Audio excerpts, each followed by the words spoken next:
On November 21st, Russia struck Ukraine's Dnipro with a new kind of missile.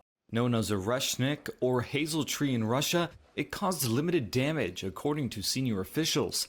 But the first combat use of such a design, which Russian President Vladimir Putin called unstoppable, has drawn scrutiny from Western military experts.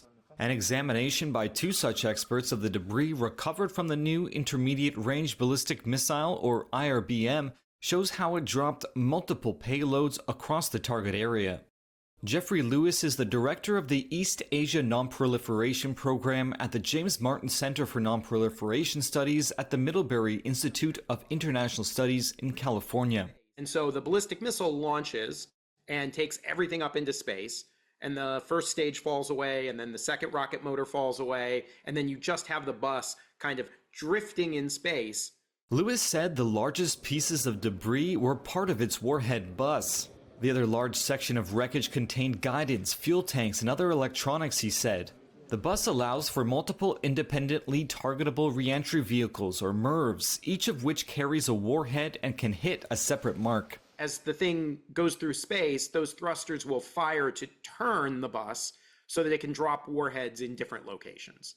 And that's basically what we saw is the bus carried probably 6 warheads, and each of those 6 warheads carried 6 submunitions. So what you saw were 6 different sets of 6 little missiles striking the base, and they each went to slightly different places, and that's because the bus was able to maneuver and drop them in different spots. The missile was derived from the RS-26 intermediate-range ballistic missile, which is capable of carrying a nuclear warhead, according to the Center for Strategic and International Studies.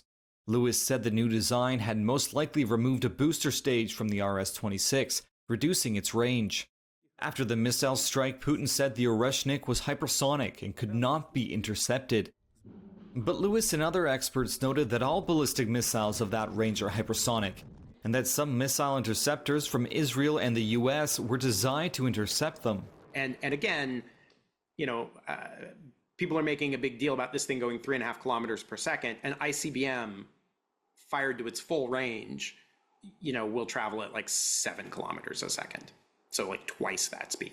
Senior Ukrainian officials told Reuters that the missile used to attack Dnipro carried no explosives and caused little damage, though Lewis said the sheer speed of re-entry was enough to cause damage. Испытания в боевых условиях ракетной системы «Орешник». In an address after the missile's launch, Putin said it was a direct response to strikes on Russia by Ukrainian forces with US and British missiles, and warned the war could be escalating toward a global conflict.